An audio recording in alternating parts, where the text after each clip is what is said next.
Hello friends, welcome to our channel easy vision in pharmacy. आज हम अपना new topic start करेंगे जिसका नाम है डायूरेटिक्स। डायूरेटिक्स होते क्या हैं? फर्स्ट ऑफ ऑल हम इसकी इंट्रोडक्शन करेंगे। A diuretics is any substance that promotes diuresis. Fine. Diuretics क्या है? ये वो सब्सटेंस है जो डायूरेसिस की जो प्रोसेस है उसको ये प्रमोट करते हैं। अब ये डायूरेसिस क्या है? The increase production of urine. जो यूरिन की इंक्रीज प्रोडक्शन है उसको हम बोलेंगे डायूरेटिक्स। वो सारे एजेंट्स जो हमारे यूरिन की प्रोडक्शन को इंक्रीज कर देते हैं उसको हम बोलेंगे diuretics. All diuretics increase the excretion of water from bodies. Diuretics क्या करते हैं? वाटर की एक्सक्रीशन को इंक्रीज कर देते हैं बॉडी में से। मीन्स कि मैक्सिमम वाटर जो है वो एक्सक्रीट आउट हो जाएगा फ्रॉम द बॉडी। अब डायूरेटिक्स जो है उसके टाइप्स देख लेते हैं कि कितने तरह के डायूरेटिक्स जो हैं वो होते हैं। बेसिकली हाई सीलिंग डायूरेटिक्स होते हैं जिसको हम लूप डायूरेटिक्स भी बोलते हैं। थायाजाइड्स होते हैं। पोटाशियम स्पेयरिंग डायूरेटिक्स होते हैं। कार्बोनिक एनहाइड्रेज इनहिबिटर्स हैं। Calcium sparing diuretics, osmotic diuretics and low ceiling diuretics. ये सभी क्या है? टाइप्स ऑफ द डायूरेटिक्स हैं। ये अलग अलग मैकेनिज्म के थ्रू वर्क करेंगी, लेकिन काम ये एक ही करेंगी। क्या करेंगी? वाटर की जो एक्सक्रीशन है फ्रॉम द बॉडी उसको ये इंक्रीज कर देंगी। फाइन। मीन्स बेसिकली ये सारा जो वर्क है यूरिनरी सिस्टम के बेस पे हो रहा है। तो हम थोड़ा यूरिनरी सिस्टम देख लेते हैं कि वो क्या होता है और वो कैसे वर्क करता है। तो यूरिनरी सिस्टम हम देख लेते हैं। जो यूरिनरी सिस्टम है उसको हम रीनल सिस्टम और यूरिनरी ट्रैक भी बोलते हैं। Fine. The urinary system also known as renal system और यूरिनरी ट्रैक। फाइन। अब इसके पार्ट्स की बात कर लेते हैं। The urinary system consists of kidneys, ureters, bladder and urethra. इसमें क्या होते हैं? 2 किडनीज इन्वॉल्व होती हैं, 2 यूरेटर्स इन्वॉल्व होते हैं, एक ब्लैडर इन्वॉल्व होगा और एक यूरेथ्रा होगा। ये इसके पार्ट्स हैं। मींस यूरिनरी सिस्टम में 4 पार्ट्स इन्वॉल्व होते हैं। ये इसकी हम डायग्राम एक देख लेते हैं, हमें ज्यादा क्लियर हो जाएगा। ये फ्रंट व्यू है हमारे यूरिनरी ट्रैक का, जिसमें 2 किडनीज है, 2 यूरेटर्स हैं, ये हमारा ब्लैडर है और ये यूरेथ्रा। ये 4 पार्ट्स जो हैं यूरिनरी सिस्टम के हैं। इसकी वर्किंग क्या होती है कि जब ब्लड की फिल्ट्रेशन होती है उस प्रोसेस के थ्रू क्या होता है? यूरिन की फॉर्मेशन होती है। जब यूरिन की फॉर्मेशन हो गई तो ये जो यूरेटर्स बने हैं इसके थ्रू ये यूरिन जो है मूव करना शुरू कर देगा और मूव करके कहाँ पे ये सारा कलेक्ट हो जाएगा?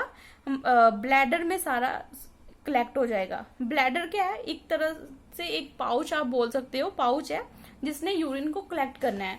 अब किसी भी पाउच की एक लिमिट होती है, तो जब तक वो फुल नहीं होता तब तक वो कलेक्ट करता रहेगा। जब वो फुल हो जाएगा तो क्या करेगा? एक सिग्नल जो है वो पास करेगा हमारे नर्वस सिस्टम। इसमें कौन कौन से नर्वस सिस्टम इन्वॉल्व होते हैं? इसमें 3 नर्वस सिस्टम इन्वॉल्व होते हैं। Central nervous system, somatic nervous system और ऑटोनॉमिक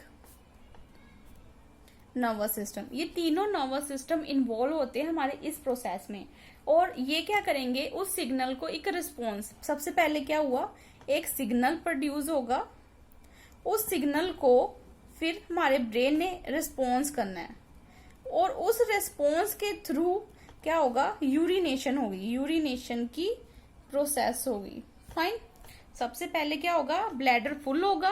ब्लैडर फुल होने के बाद इसने सिग्नल भेजना है हमारे ब्रेन को, ब्रेन ने रिस्पॉन्स करना है और जब वो रिस्पॉन्स करता है तो पता क्या होता है? यहाँ पे स्पिंचर लगे हैं, मीन्स मसल्स होते हैं, ये हमेशा कॉन्ट्रैक्ट सॉरी, हाँ जी, कॉन्ट्रैक्ट हुए होते हैं।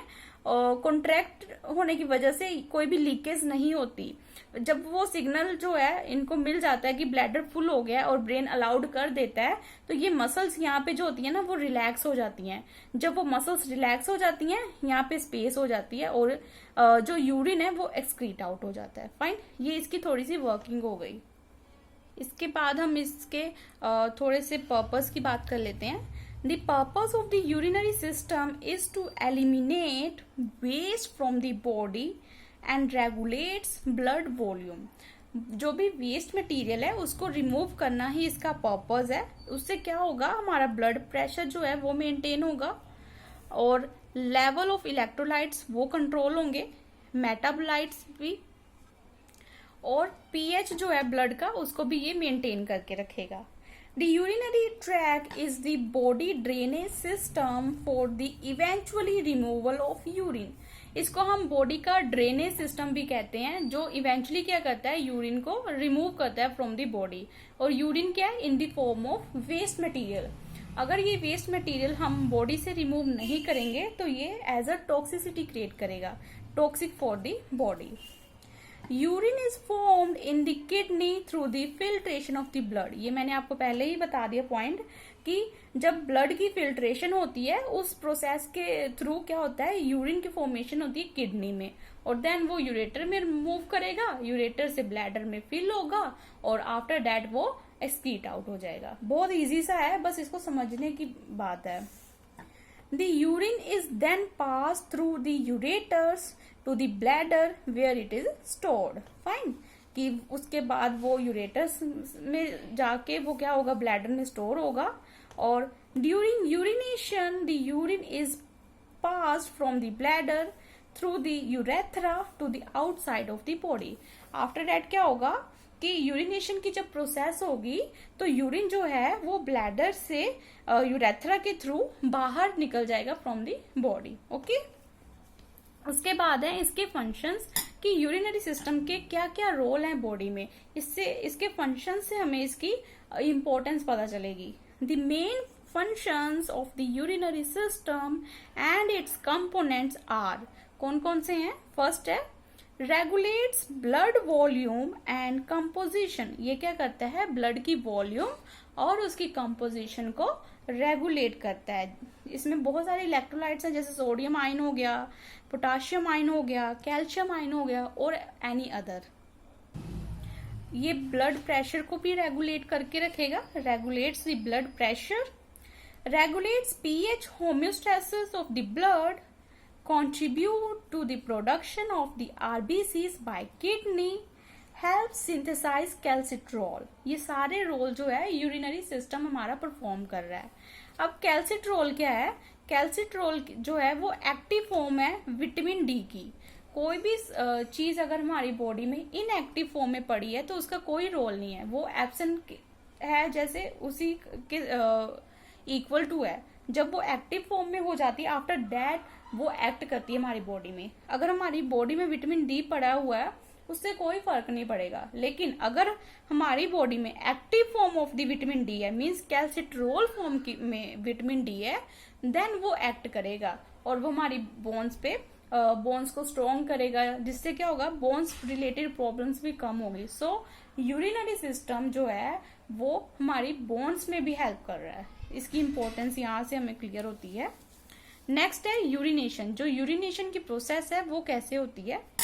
Urination also refer as micturition. अब यूरिनेशन को हम मिक्चुरेशन भी कहते हैं। मिक्चुरेशन क्या होता है, ejection of urine from the urinary bladder. क्या होता है कि ब्लैडर को ब्लैडर को एम्प्टी करना, उस प्रोसेस को ही मिक्चुरेशन कहते हैं और मिक्चुरेशन को ही हम यूरिनेशन कहते हैं। फाइन। उसके बाद है इन healthy humans the process of urination is under voluntary control. अब हेल्दी ह्यूमंस में क्या होता है कि ये जो प्रोसेस है ये वॉलेंट्री है, इसका कंट्रोल है। दो तरह की प्रोसेस होती है, एक वॉलेंट्री कंट्रोल होती है और एक इनवॉलेंट्री होती है। जो वॉलेंट्री होती है वो हमारे कंट्रोल में होती है और जो इनवॉलेंट्री होती है वो उसमें हमारा कोई कंट्रोल नहीं होता, उसमें सिर्फ ब्रेन वर्क करता है। और जो वॉलेंट्री है उसमें हम खुद को रोक भी सकते हैं। Fine. Physiologically, micturition involve coordination between the central, autonomic and somatic nervous system। ये भी पॉइंट मैंने बताया था कि क्या होता है कि जब मिक्चुरेशन की प्रोसेस होती है तो जब नर्वस सिस्टम है उसको वो सिग्नल भेजता है, तो उसमें कौन कौन से नर्वस सिस्टम इन्वॉल्व है? सेंट्रल नर्वस सिस्टम इन्वॉल्व है, ऑटोनॉमिक नर्वस सिस्टम इन्वॉल्व है और सोमैटिक नर्वस सिस्टम इन्वॉल्व है। ये तीनों नर्वस सिस्टम इन्वॉल्व होते हैं, देन वो जो सिग्नल है उसको रिस्पॉन्स करते हैं, देन जो है हमारी यूरिनेशन की प्रोसेस वो होती है। आई होप आपको वीडियो अच्छी लगी और समझ आया है। अगर आपको वीडियो अच्छी लगी है तो प्लीज लाइक करें, शेयर करें और चैनल को सब्सक्राइब करें। बेल आइकन को भी प्रेस करके रखें ताकि आप अपडेटेड रहें मेरे वीडियोस के साथ और चैनल के साथ। Thank you.